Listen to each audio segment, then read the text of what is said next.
Hello students, मैं फिर आपके बीच हूँ डाटा फाइल हैंडलिंग चैप्टर के साथ। आज हम लोग डिस्कस करेंगे कि किस तरह से हम ब्लॉक को रीड या राइट कैसे करते हैं। तो मैंने पिछले ही वीडियो में आपको बताया था कैरेक्टर के बारे में, वर्ड के बारे में, लाइन के बारे में। अब हम लोग बात करेंगे कि पूरे के पूरे ब्लॉक को राइट कैसे करते हैं या रीड कैसे करते हैं। सबसे पहले हम समझ लेते हैं कि मैं जो ब्लॉक कह रहा हूँ उसका मतलब क्या है। जैसे अभी तक हम लोग क्या कर रहे थे, अभी तक हम लोग सिर्फ एक कैरेक्टर, लाइन कोई की ही बात कर रहे थे, लेकिन अब एक बात करते हैं पूरे एक रिकॉर्ड की। रिकॉर्ड का मतलब क्या हुआ? एक स्टूडेंट का रिकॉर्ड क्या हो सकता है? रोल नंबर, नेम और मार्क्स, तीन चीजें।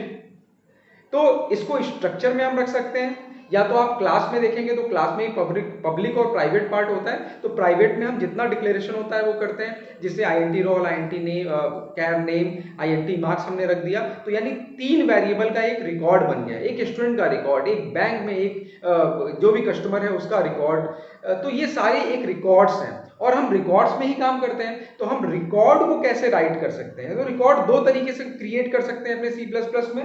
किसमें किसमें हो सकता है? अगर ब्लॉक की हम लोग बात करते हैं तो ब्लॉक में दो चीजें आ जाएंगी। रिकॉर्ड क्रिएट पहले होगा, उसके बाद रिकॉर्ड को राइट करने की बात होगी या रीड करने की बात होगी। तो ब्लॉक दो चीजों से क्रिएट हो सकता है, एक तो आपका स्ट्रक्चर हो सकता है और दूसरा क्या हो सकता है? क्लास हो सकता है। यानी क्लास के ऑब्जेक्ट या स्ट्रक्चर के ऑब्जेक्ट को हम एक साथ अगर राइट कर दें, जैसे क्लास एबीसी है, उसका हमने ए1 एक ऑब्जेक्ट बना लिया। तो ए1 में क्या क्या चीजें होंगी? जो ए1 के प्राइवेट मेंबर में चीजें होंगी, यानी A1 dot roll, A1 dot name, A1 dot marks. अगर ए1 को हम राइट कर दें पूरा का पूरा, या ए1 को रीड कर पाए, तो हमारा काम हो जाएगा।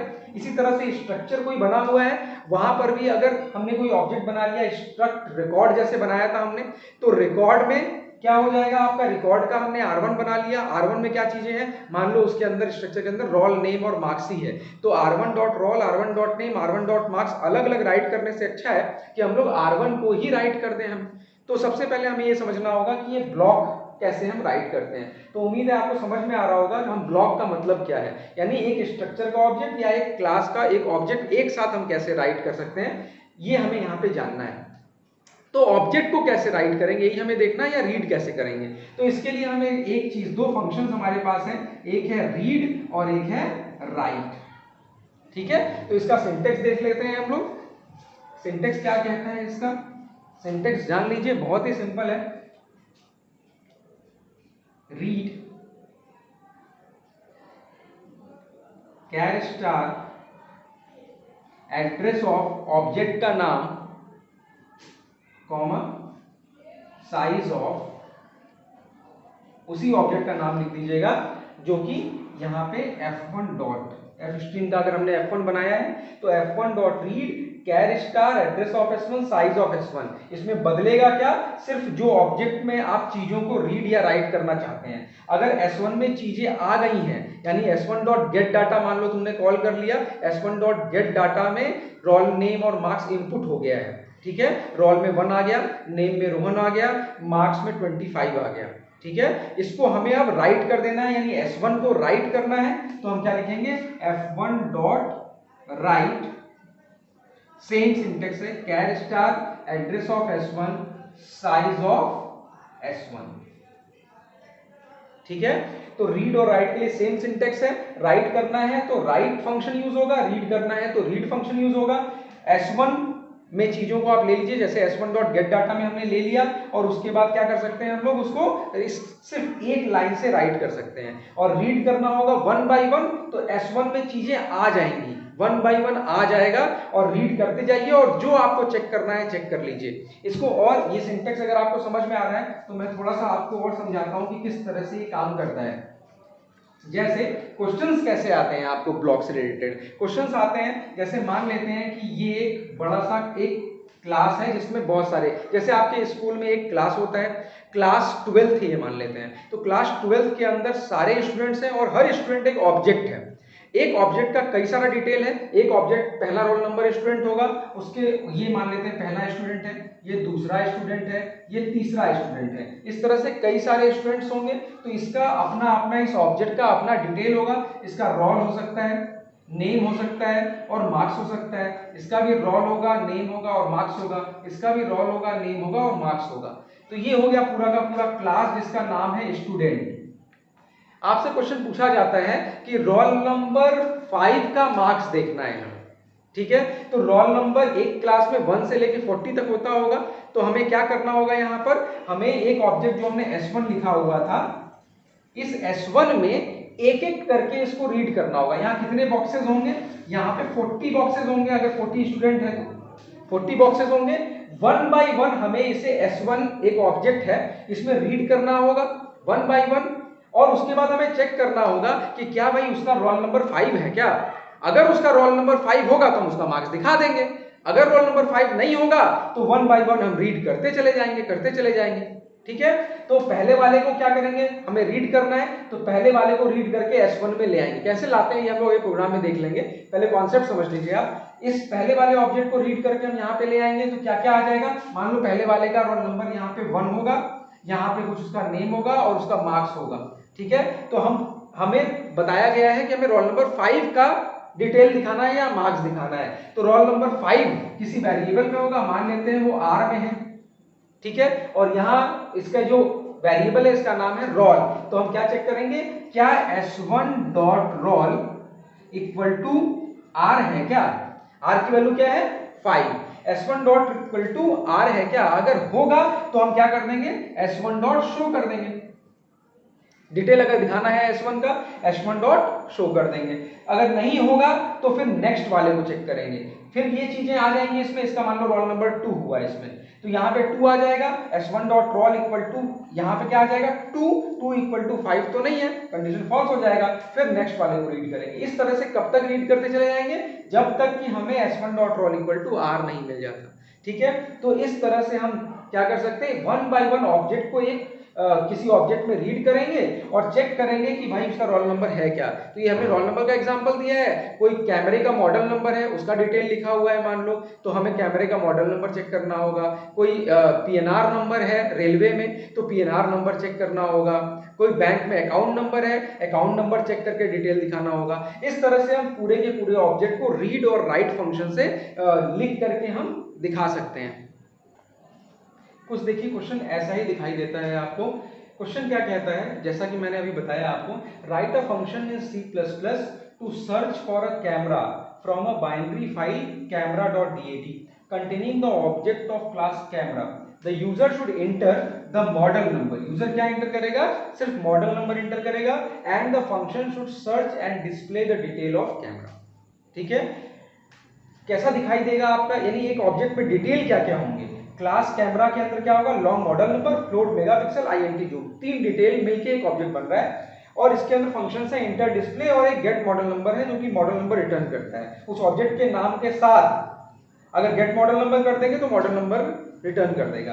तो यानी क्वेश्चन हमें कह रहा है कि एक बड़ा सा क्लास है, क्वेश्चन समझना जरूरी है, एक बड़ा सा क्लास है, ठीक है, उसके अंदर कई सारे कैमरे रखे हुए हैं, सभी कैमरे की अपनी प्रॉपर्टीज हैं। क्या क्या प्रॉपर्टी है, पहला वाला जो कैमरा है उसका कुछ मॉडल नंबर है, मेगापिक्सल है, जूम है।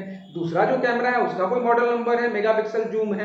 तीसरा जो कैमरा है उसका भी कुछ मॉडल नंबर, मेगापिक्सल और जूम है, ठीक है। इस तरह से कई सारे 50 कैमरे मान लो रखे हुए हैं। क्वेश्चन में कह रहा है आपसे कि आप कुछ ऐसा कीजिए कि हम सर्च कर पाए, किसी पर्टिकुलर मॉडल नंबर को इंटर करें और उसका detail, and the function should search and display the detail of the camera, ठीक है। उस 50 कैमरे में से हम मॉडल बता देंगे, भाई 205 मॉडल नंबर का कैमरे का डिटेल चाहिए हमें। तो हम क्या करेंगे, एक एक कैमरे को उठाएंगे और चेक करेंगे क्या उसका मॉडल नंबर 205 है। अगर नहीं है तो हम नेक्स्ट को उठाएंगे, देखेंगे उसका 205 है, अगर नहीं है तो नेक्स्ट को उठाएंगे। कब तक, जब तक कि एंड ऑफ फाइल नहीं आ जाता, ठीक है। और उसके बाद अगर मिल जाता है तो हम क्या करेंगे, उसका डिस्प्ले, उसका जो डिटेल है वो हम डिस्प्ले कर देंगे, ठीक है। तो फटाफट इसका देख लेते हैं हम कैसे इसका फंक्शन बनता है। ये क्वेश्चन आपके एग्जाम में जो आता है वो 3 मार्क्स का आता है, तो बहुत ही इजी है और पैटर्न सबका सेम है। अगर आपको एक समझ में आ जाएगा तो सारी चीजें आपको समझ में आ जाएंगी, ठीक है। आप बना सकते हैं एक वाइड सर्च नाम से ही बना देते हैं हम, ठीक है। और उसके बाद यहाँ पे आ जाएगा मॉडल नंबर MNO में, ठीक है। जैसे वहां रोल नंबर ले रहे थे, यहाँ मॉडल नंबर MNO में आ जाएगा आपका। MNO में मान लो यूजर ने दे दिया 205, ठीक है। अब हमें क्या करना पड़ेगा, एक एक ऑब्जेक्ट वहां से रीड करना पड़ेगा किसी ऑब्जेक्ट में। तो रीड करने के लिए हम क्या कर सकते हैं, एक कैमरा का बना लेते हैं, कैमरा का एक ऑब्जेक्ट बना लेते हैं जिसमें चीजों को रीड करेंगे। कैमरे का एक हमने C1 बना लिया, ठीक है ना। और उसके बाद वही काम करते हैं हम, एक लूप चलाते हैं, while not end of file का एक लूप चला लेते हैं। एफ स्ट्रीम F1 बना लिया हमने, और F1 डॉट ओपन किसमें था, कैमरा डॉट DAT में। तो लिख देते हैं कैमरा डॉट DAT, और वही कर लीजिएगा iOS इन और iOS आउट, सब में लिख दीजिएगा ये, ठीक है। और फिर उसके बाद लूप चलाते हैं वही same, while not F1 dot EOF, same loop हमने चलाया है। और अंदर आने के बाद क्या करना है, हमें चेक करना है कि भाई मॉडल नंबर हमारा सेम है या नहीं है। तो सबसे पहले हम लोग क्या करते हैं, एक ऑब्जेक्ट रीड करते हैं। कैसे रीड करते हैं, हमें बताया था आपने, F1 dot read char star address of C1 size of C1। ये सिंटेक्स आपको धीरे धीरे करके याद हो जाएगा, ठीक है। ये बस इतना लिखने से क्या हो गया, C1 में पहला वाला कैमरा रीड हो गया। अब C1 का मॉडल नंबर क्या सेम है, C1 का अगर मॉडल नंबर हमारा सेम है, किसके बराबर, MNO के बराबर। C1 में क्या क्या चीजें होंगी, अगर आप क्वेश्चन देखेंगे तो C1 में आपका क्या क्या था, मॉडल नंबर था, जूम था, और एक और डिटेल, मॉडल नंबर, मेगापिक्सल और जूम था। तो C1 की चीजें आ गई, मॉडल, मेगापिक्सल और जूम आ गया। तो C1 का जो मॉडल नंबर है वो MNO के बराबर है क्या, बस यही हमें चेक करना है। अगर है तो डिस्प्ले कराना है। डिस्प्ले कराने के लिए जो फंक्शन था हमारे पास, उस फंक्शन का नाम था डिस्प्ले। और सर्च डायरेक्ट नहीं कर सकते क्योंकि जो C1 का मॉडल नंबर है वो प्राइवेट मेंबर है, तो हमें एक फंक्शन चाहिए उसको एक्सेस करने के लिए। तो आपको क्वेश्चन में ही फंक्शन मिल जाएगा जो हमें मॉडल नंबर रिटर्न करता हो। तो अगर आप ध्यान से क्वेश्चन देखेंगे तो उसमें एक क्वेश्चन था रिटर्न मॉडल नंबर, एक फंक्शन था रिटर्न मॉडल नंबर। तो बस हमें क्या करना है, यहाँ पे सर्च कर लेना है हमें कि मॉडल नंबर सेम है या नहीं। If C1 dot get model number equal to MNO है क्या, if C1 dot get model number equal to MNO है क्या। अगर C1 dot get model number equal to MNO है तो हमें क्या करना है, सर्च एंड डिस्प्ले। तो सर्चिंग हो गया, अब डिस्प्ले कराना है, इसके लिए फंक्शन क्या था हमारे पास, डिस्प्ले नाम का फंक्शन था। तो क्या कर देंगे, C1 डॉट डिस्प्ले, और बंद कर देंगे। इतना ही काम करना है आपको, इतने से ही आपका पूरा का पूरा 3 मार्क्स का काम हो जाएगा। बस देखिए कॉमन क्या है, कैमरे का C1 बनाना है, क्या करने के लिए, रीड करने के लिए। एफ स्ट्रीम का F1 तो बना ही रहे थे हम लोग पहले से, F1 डॉट ओपन एसोसिएट करना है फाइल को जिसमें प्रोसेस करना है। नॉट एंड ऑफ फाइल का लूप आप सेम चलाएंगे जैसे कैरेक्टर वर्ड लाइन में चला रहे थे। उसके बाद F1 dot read char star address of C1 size of C1, और फिर आप वो फंक्शन खोज लीजिएगा जो आपके काम का फंक्शन है, यानी जो रिटर्न कर रहा है। तो वो गेट मॉडल नंबर था, तो ऑब्जेक्ट के साथ C1 dot get model number equal to जो आपको सर्च करना है जिस वेरिएबल में उसको आपने लिया है, C1 dot get model number equal to MNO, तो C1 डॉट डिस्प्ले कर दीजिएगा और बाहर निकल जाइएगा। तो ये आपका एक कंप्लीट है। उम्मीद है आपको समझ में आया होगा। Thank you very much.